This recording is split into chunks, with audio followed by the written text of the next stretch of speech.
The day I broke up with Ava was the day our two fates became inexplicably sealed, putting us on a dangerous trajectory that would propel both our destinies off a cliff and into a dark chasm from which only one of us would return. No sooner did I send my breakup text to Ava than my iPhone began vibrating with an incoming call. It was, of course, from my soon-to-be ex-girlfriend. Ava's pretty contact picture lit up my touchscreen, beneath which flashed the familiar red and green iPhone icons, asking me if I wanted to decline or accept the call. I honestly wasn't expecting her to reply so darn fast, but I guess that was to be expected. Fear immediately washed over me. I anticipated the fact that this conversation wasn't going to end well. How might Ava react to me breaking up with her? Would she fall into a blind rage and resort to threats of bodily harm? Might she act upon her violent impulses, going so far as to break into my apartment that very night and shine the crimson laser of her AR-15 rifle in my face while I was sleeping? Bracing myself for that very eventuality, I double-checked that all of my windows and front door were locked, gathered my courage, and hit the accept icon on my phone. "Hi, Ava," I said firmly, keeping my tone steady. As expected, Ava's reaction was anything but cordial. She broke down over the phone, bawling her eyes out. "You're breaking up with me?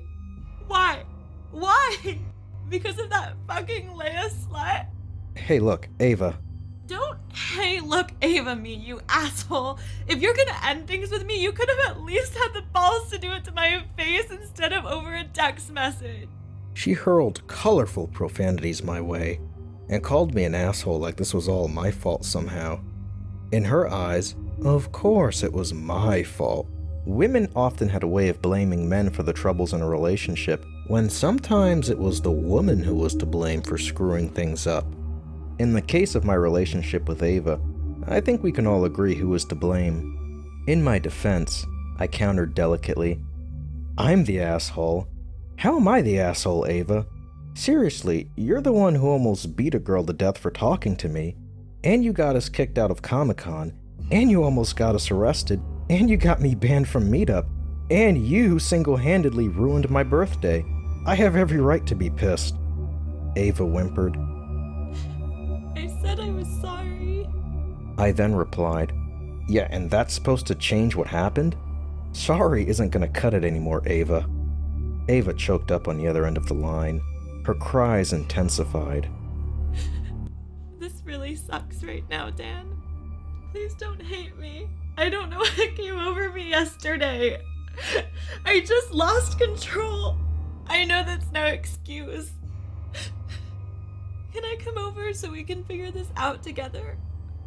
This is killing me inside." I considered allowing Ava over, but immediately thought the better of it. Having been in this situation with her before, I knew I'd be no match for her feminine wiles up close. Ava had a way of breaking down my defenses whenever she was around me. The mere sight of her luscious breasts and the overwhelming scent of her perfume would be my undoing, much in the same way it had been my undoing a month ago when she seduced me in the Carmike bathroom.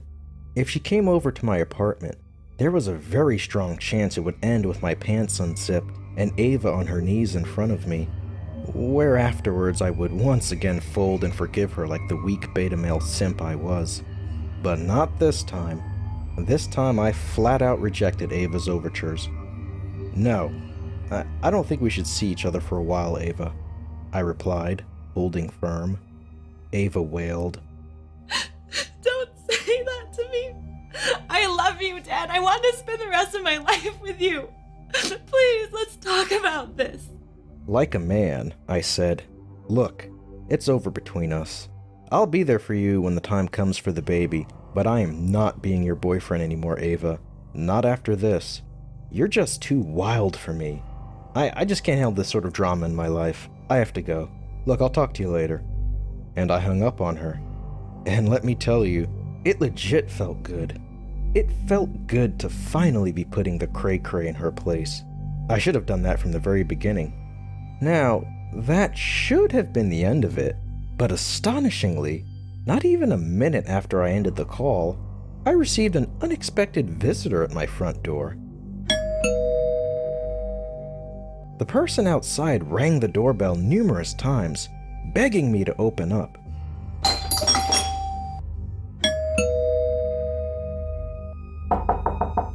Dan, it's me. I know you're in there. I see your car outside. Can we please talk about this? Oh no, I thought. A great fear rose up in the pit of my stomach, and I found myself wondering just how exactly had Ava arrived at my apartment so fast. She lived nearly a half hour away, depending on traffic. Wait. Had she been lurking outside my apartment complex this whole time, stalking me or something? There's no other way she could have gotten there so quickly unless she'd already been there, hiding out in her car. What Ava said next only confirmed my unsettling suspicion. Babe, I've been camping out in the parking lot all night waiting for you to call, and I'm not leaving until you talk to me. Plus, it's pouring out. I'm soaked, and I really have to pee. Please let me in. What the hell? I whispered under my breath, too freaked out to respond. Open up, babe. She banged on my door hard, ferociously. So hard I feared she might break it. When I didn't answer, Ava's tempered requests turned demanding, downright enraged. Open the door. I did no such thing. Open the fucking door, Dan. The fierce banging persisted without end.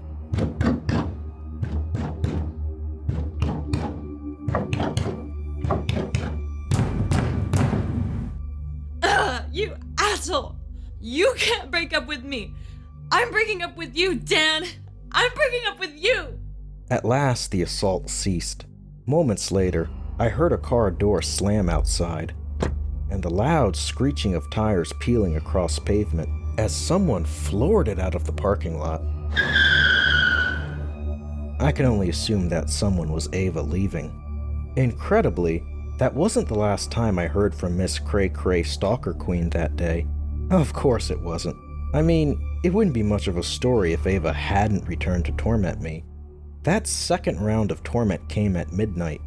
After once again checking and triple checking to make sure my front door and windows were all locked, I crawled into bed and really tried my damn hardest to fall asleep, since I had work the next morning.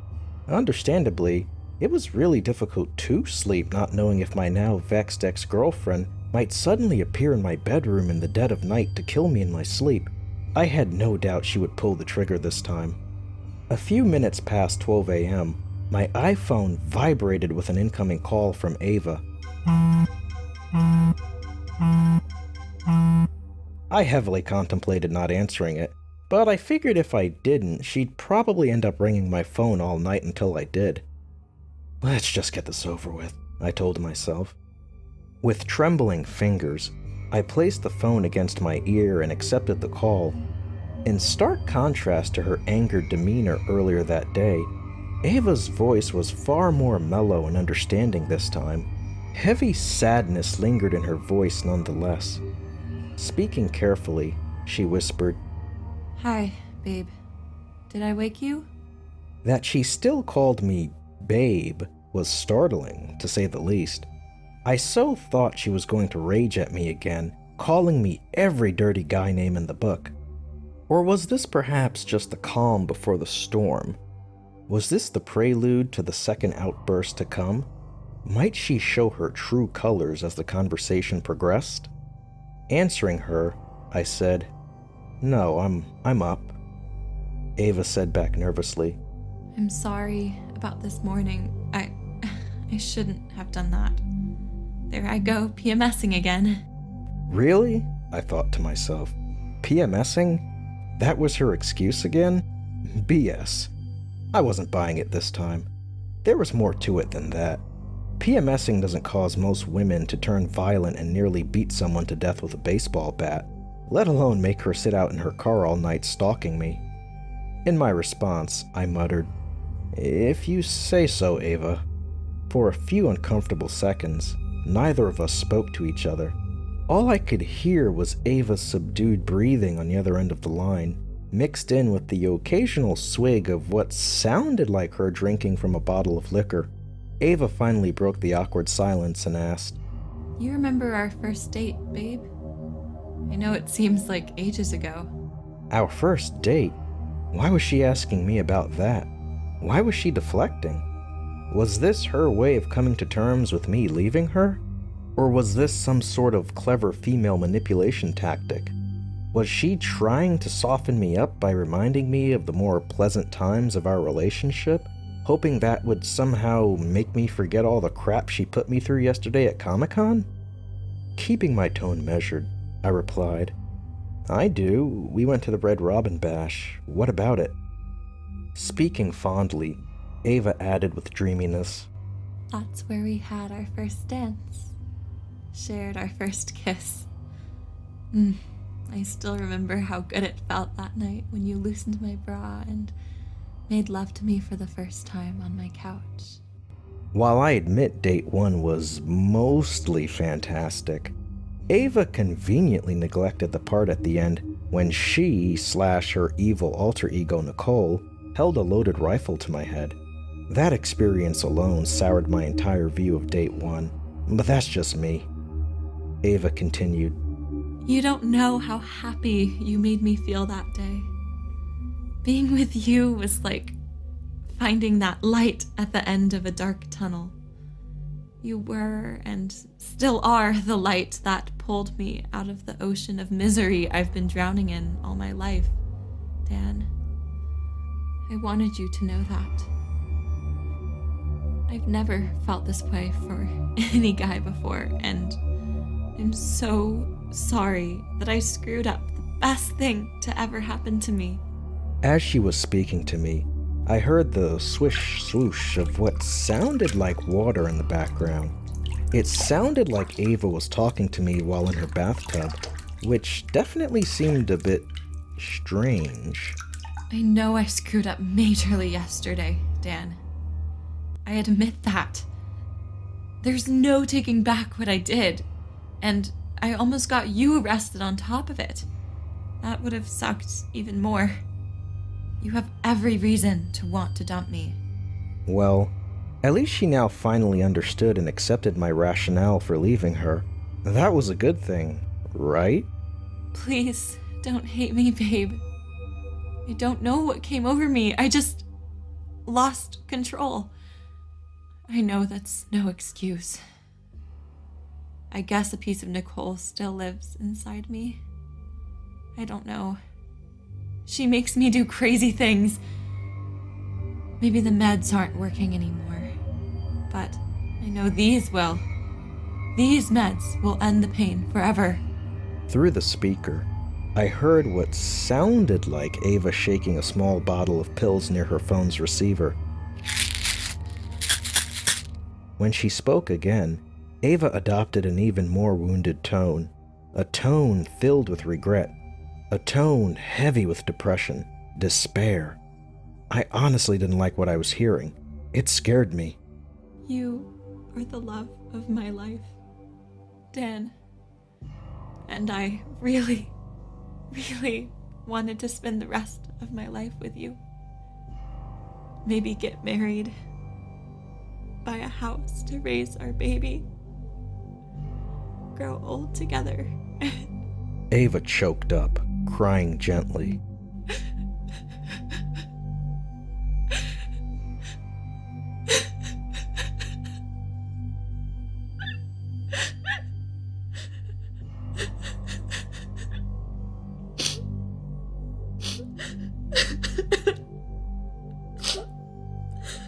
Sensing she was about to do something bad, I quickly interjected, Whoa, Ava, talk to me.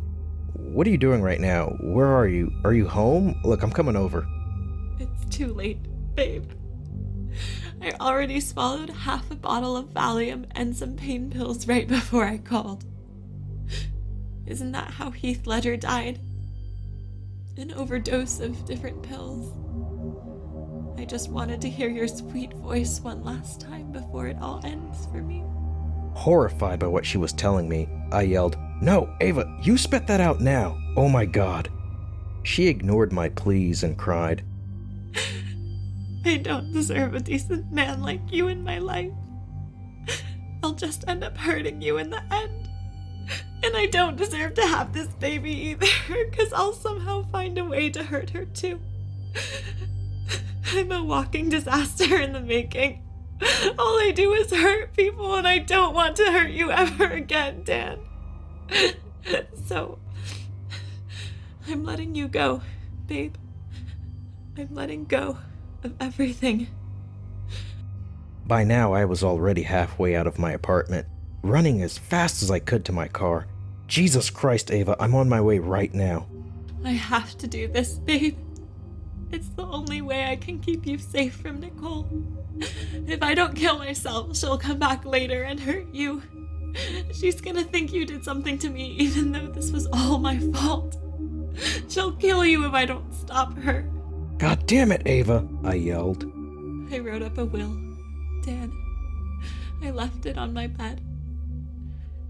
I don't have shit to my name, but what I do have I'm leaving to you since you're the only real family I have.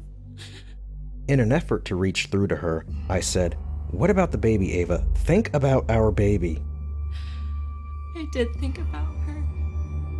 This is what's best for everyone, Dan. You, me, Nicole, our baby. Ava's voice began to trail off, as if she was beginning to slip into unconsciousness. I love you, Dan. I love you so much. I love. It was at that critical moment, when Ava teetered between life and death, that another voice chimed in to the conversation from seemingly out of nowhere, speaking through Ava's mouth, and using a voice that sounded like Ava's and yet it wasn't Ava. Based on the more menacing edge she imparted to Ava's speech, I knew right away who this newcomer was. I could never forget that particular voice. It was the same voice that had taunted me with a gun one frightful night several weeks ago. You all know the night I'm talking about. Hearing that voice again after all this time chilled my blood cold. No, sister! I won't let you do it. You'll kill us both. And for what? Over a good-for-nothing man who doesn't give two shits about you? Nuh-uh. Not on my watch. Ava's voice suddenly changed again, reverting back to the sweeter tone I was used to hearing. No, I won't let you hurt this one too, Nicole. I love him. Leave him alone. This wasn't his fault. Nicole snapped back with, Look what he did to you, sister.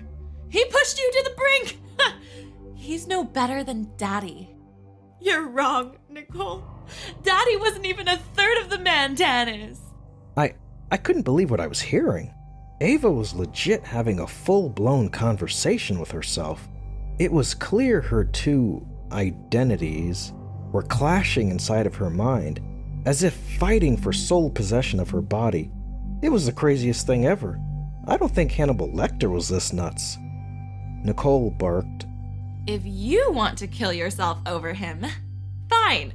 Go curl up in the back seat and die like the weak little bitch you've always been, sister. You're pathetic.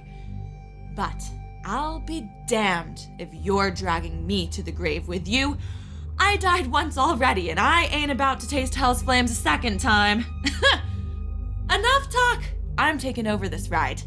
Now give me the fucking wheel, Ava. Ava screamed. Nicole! No! The last thing I heard was someone. I couldn't say for sure if it was Ava or Nicole, but I heard someone jumping out of the bathtub and puking up a storm all over the floor, as if forcing themselves to vomit up their entire stomach contents. Then the call ended abruptly. Listening to the whole thing left me absolutely speechless. I sat in my car, unsure of what to do, unsure of what to think, unsure of how to react. I wasn't about to drive my ass over to Ava's house to check up on her now. Not after that eerie crap I just heard. How could I be sure Ava was still even Ava anymore? What if I went over there and knocked on her front door, only to be greeted by an AR-15 wielding Nicole? Had I just unwittingly reawakened the Hulk inside of Ava that had been asleep up until now? If that was indeed the case, what might Nicole now do to me? Would she hunt me down or something? Was I even safe? As I contemplated what to do next, my iPhone buzzed with yet another incoming call. Naturally, I thought at first it was Ava, but the number came up as unknown. Someone apparently didn't want me to know who they were. Since I typically didn't answer unknown numbers, I let it go to voicemail. It's gotta be spam, I thought, trying to rationalize it as nothing. The chirp of a new voice message notification soon appeared on my iPhone. It's gotta be a robocall, I said to myself, observing the unread message in terror. Deep down, I knew it wasn't a robocall. I just didn't want to accept the unsettling reality. It took a great deal of courage for me to play back the message. What I heard freaked me out even more. The caller, I assumed it was Ava, spoke frantically, helplessly, with an urgency that seemed like a cry for help. Daniel, baby, I need you. The drugs, I feel dizzy. I don't want to die anymore. I can't breathe. Head is spinning. I can't keep my eyes open. My heart is beating too fast. Please come over. And the message ended. This can't be happening, I thought frantically, my mind racing. The stress was just too overwhelming. This can't be happening. Never before had I found myself in such a bizarre situation.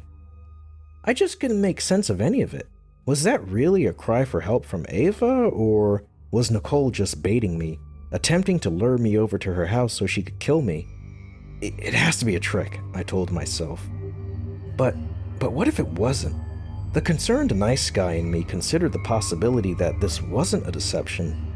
The message sounded genuine enough. What if Ava really was in trouble? What if I ignored her only to discover later that she had indeed been in the midst of a drug overdose in her bathroom? Would I be able to live with that? And what about our unborn baby? I had to consider my kids' well-being too. These were the questions that raced through my mind on that cold October night. Taken together with the crap Ava had put me through the day prior at Comic-Con, this was quickly turning out to be one of the worst birthday weekends of my life, if not the quintessential worst weekend of my life. I have to be sure, I told myself. Yeah, I know it was dumb of me to go over there, but I had to be sure just for my child's sake at least. But just in case it was a trap, I decided to take at least one safety precaution. Calling up a close buddy of mine, I advised him of the situation and asked that he send the cops over to Ava's house if he didn't hear back from me in an hour or so. He agreed to do so and told me to be careful. With my buddy on speed dial in case things went south, I started up my car and promptly proceeded to Ava's. Since it was well past midnight, there weren't a whole lot of cars out, so I ended up completing the entire trip in about 20 minutes. It also helped that I was speeding the entire way. Thankfully, I didn't get pulled over. Arriving at Ava's shortly before 1 a.m., I parked my car across the street and took careful stock of her house. I noticed immediately that all of the lights appeared to be off inside, except for one room upstairs. Because the window of this particular room was positioned outward towards the street, I could see a small twinkle of life flickering within. It looked like a candle was burning, but I couldn't be sure. I couldn't even say for sure what room that was. Observing the eeriness of the situation, a little voice in my head screamed, "This is crazy. Something's not right. I should call the cops. Don't go in there, Dan. Don't be an idiot." That was the sound of me racking a 9mm cartridge into the other safety precaution I had brought along just in case. That safety precaution was a brand new Glock 19 semi-automatic pistol I had recently purchased from Cabela's. It was the same model of gun Ava typically concealed, though I think mine was a generation newer. Although I was not much of a gun guy per se, I figured it might be a good idea to have a gun handy just in case Nicole ever showed up again one day to terrorize me with her AR-15. I guess today was that day. Call me paranoid all you want, but after what happened with Nicole on date 1, I wasn't taking any chances. I wasn't about to be caught off guard and unarmed like that again. For obvious reasons, I never told Ava about my newfound gun ownership. I didn't want to give away the one strong card I had against her violent darker half. Keeping my finger off the trigger per gun safety rules, I carefully slid my Glock pistol into a waistband holster, which allowed me to be discreetly armed without anyone knowing. The gun was heavy on my belt, but I felt somewhat secure having it on me. Then, gathering all the courage I could muster, I exited my car and approached Ava's foreboding habitat. Ignoring the cold breeze of the chilly October night, I found the spare house key Ava kept hidden underneath a particular flower plant and used it to unlock her front door. Absolute darkness greeted me upon stepping inside. I couldn't see shit. Why the hell did she have all of her lights off? Thankfully, I had been over at her house enough times to know where all of the light switches were. Finding the nearest one, I flipped it on, but oddly enough, nothing happened. Either the bulb was blown or power was out in her entire house. Lack of electricity became the more likely scenario when I attempted and failed to switch on all of the other downstairs lights. What the hell is going on? I wondered cautiously, shivering in the cold. Because power was out, the entire house was also a deep freeze since the heater was off. It literally felt like a dreary dungeon in there. Something definitely didn't seem right. Once again, that little voice in my head started talking to me, urging me to turn back and floor it out of there. The unexpected noise caught me by surprise, causing my heart to damn near explode through my chest. I instantly jumped. It sounded like something heavy had fallen to the floor upstairs. What that something was, though, I hadn't the faintest idea. "Ava?" I stupidly called out. No response. This is crazy, I thought to myself. At last, logic prevailed, and I began turning back, too unsettled to continue my insane quest any further. Better to call the cops and let them handle it. Just then, I heard a faint female moan emanate from upstairs. Ah! I paused in my retreat and averted my attention to the stairs. "Ava?" No response. My hand brushed against the handle of my Glock. Knowing my gun was there gave me courage to proceed upstairs towards where I thought I heard the noise coming from.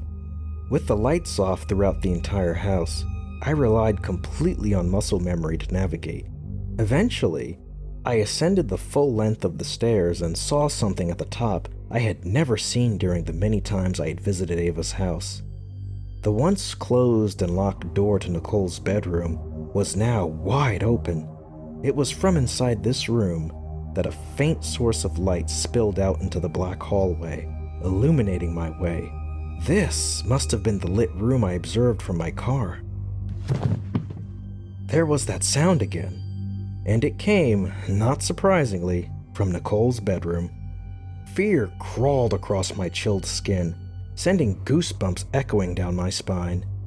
I should have turned back. I should have gotten the hell out of there. Why I didn't do so is a question I continue to ask myself. Foolishly, stupidly, I propelled my legs forward towards the one room I swore to Ava I would never enter. What I saw when I looked inside terrifies me to this day. First off, Nicole's room was more a stalker's sanctuary than it was an actual bedroom.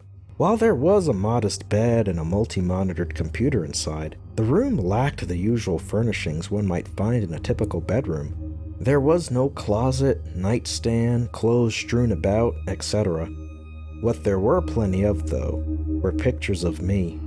I am not exaggerating when I say this.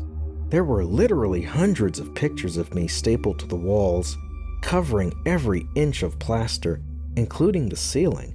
I saw photos of me outside of work, of me out shopping at Walmart, of me sitting in my car in traffic, of me at a McDonald's drive-thru, etc.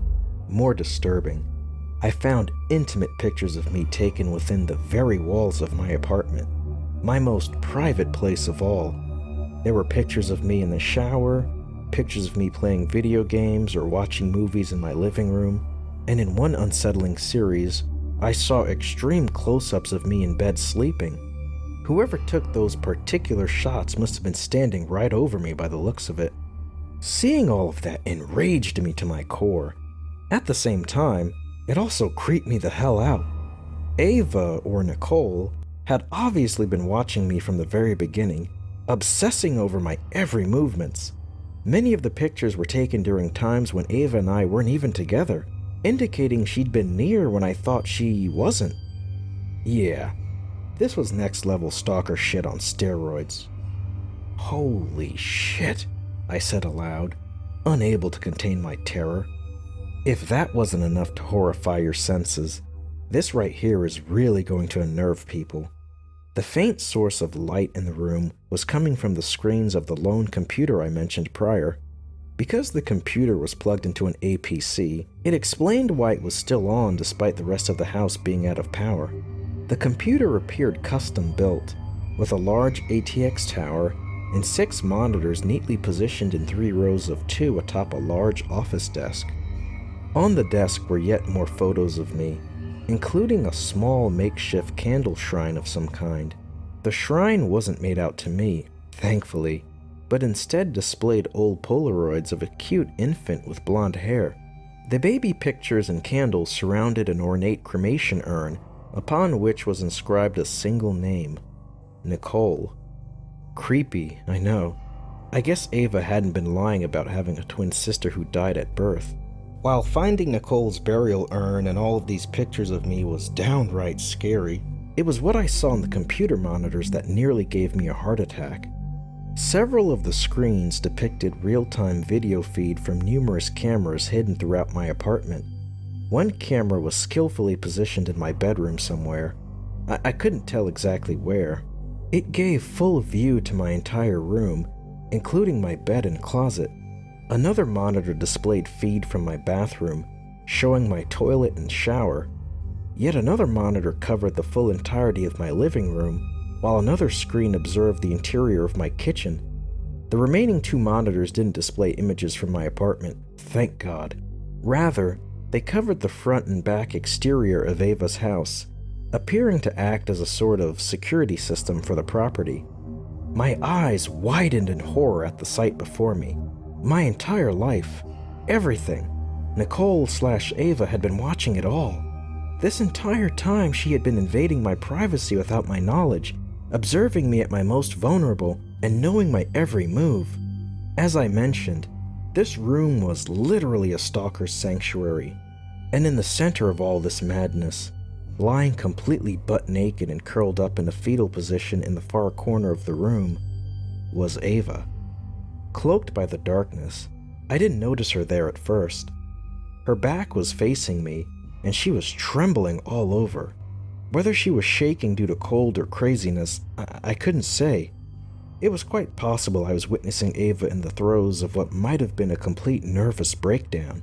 She was also crying from the sounds of it, weeping gently to herself, but still loud enough for me to hear.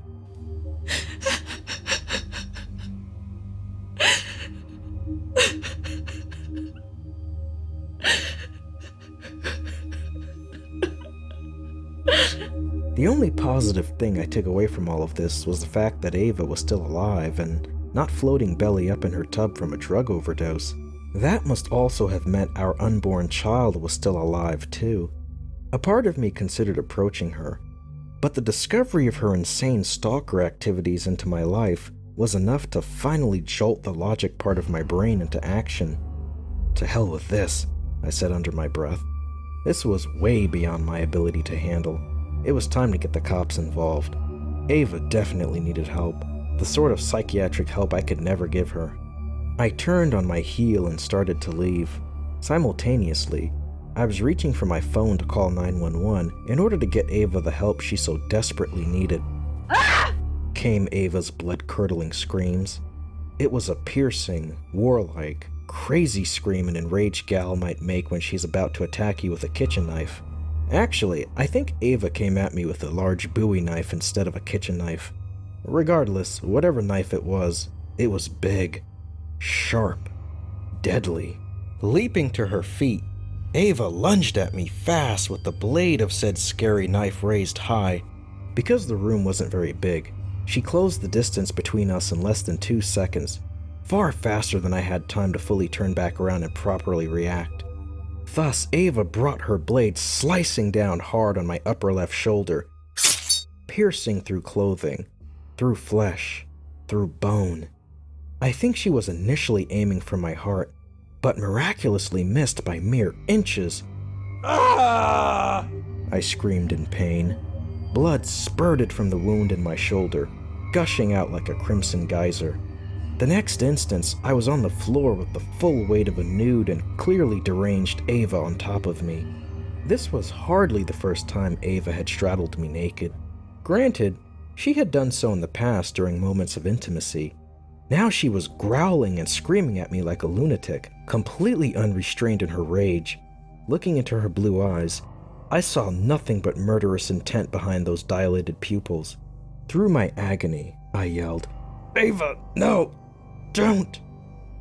A wicked grin contorted her lips. Enunciating her words with an arrogance that could only be described as bitchy, she taunted, Wrong again, asshole. Ava's dead now because of you. You drove her to suicide. Now, there's only Nicole. She pulled the knife from my shoulder and brought it down again, aiming for my heart. Using my uninjured right arm, I intercepted her wrists and fought for dear life to keep her blood-soaked blade at bay. At some point during the struggle, Nicole managed to get one hand free. Using the pointed fingers of said free hand, she proceeded to press down on the bleeding wound in my left shoulder. The pain that followed was absolutely excruciating, crippling, so crippling it caused my grip on Nicole's knife hand to weaken. I screamed in sheer agony, wetting my pants in the process. Nicole laughed at my misery, seeming to revel in the torture she was inflicting upon me. You like how that feels, baby? That's only a 10th of the pain you caused her. I told you not to break her heart, Daniel. All she wanted was for you to love her, and instead you shattered her. I did try to warn her about you. Maybe she'll finally get it through her thick skull that all human are pigs. As for you, Daniel, I'm going to skin the bacon from your hide, little piggy. Oink, oink. Her knife edged closer and closer to my chest, poised to penetrate my heart. I strained against Nicole's awesome strength, rapidly losing the battle. She was really strong for a woman. That, or I was just too weak of a guy. I definitely needed to start pumping iron at Planet Fitness. Aware I wouldn't be able to fend her off for much longer, I finally threw in my trump card. Reaching into my waistband, I drew my Glock. Nicole observed my movement with surprise and instantly gave up her attempt to kill me. Reacting quickly, she rolled off of me just as I pulled the trigger. The gunshot was loud, deafening. The smoke from the muzzle flash stung my eyes, temporarily blinding me. Unfortunately, my shot missed. Instead of hitting Nicole, the bullet ricocheted off the wall and went into the ceiling. As she ran for the door, Nicole quickly commented, So you brought a gun to a knife fight, Daniel? Ha! Bravo! But two can play at that game, lover boy. I angled my Glock for a follow-up shot and pulled the trigger once more. But Nicole vanished into the hallway before I could get a clear lock on her, and as a result, the bullet failed to find its target. It did leave a nice smoking hole in her doorframe, however. In her retreat, Nicole scoffed. Ha! Missed me. She presumably went to grab her AR-15 rifle from wherever she kept it. I knew if I didn't get the hell out of there soon, she would return with said gun and decorate the walls with my brain. I very much doubted my Glock would win in a toe-to-toe matchup against Nicole's high-powered assault rifle. Losing blood and hampered by pain, I forced myself to stand and quickly limped over to the bedroom window. That would be the best means of escape, since going back downstairs to go out the front door would leave me vulnerable. Not to mention, I didn't know where Nicole was in the house. The last thing I wanted to do was run into her on my way out. At least by going out the window, I'd have a chance. So that's what I did.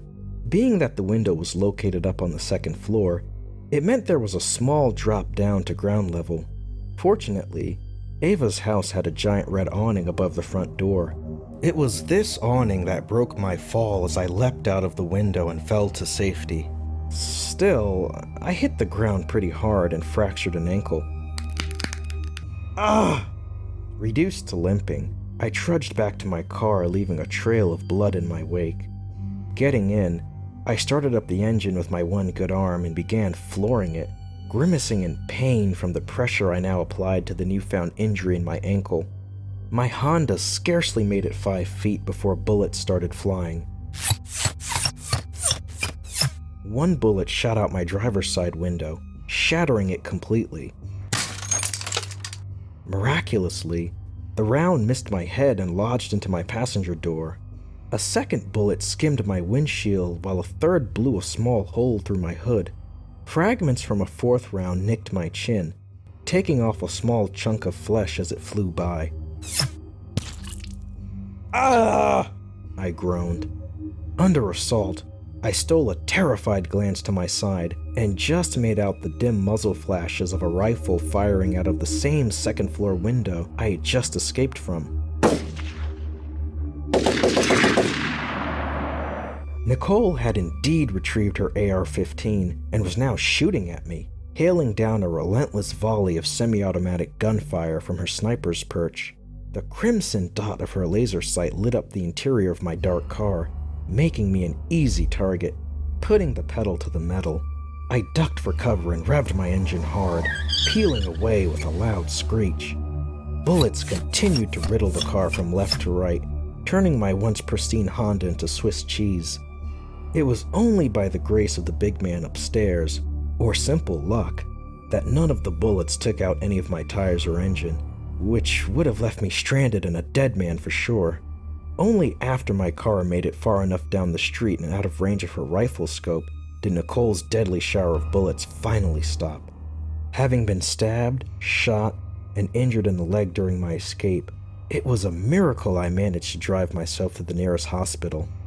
Pulling up outside the emergency department, I got out of my car in clear view of an unsuspecting ambulance crew and collapsed on the pavement. The last thing I saw before everything went black was a vivid hallucination of my crazy ex-girlfriend standing over me, laughing maniacally like Cruella de Vil.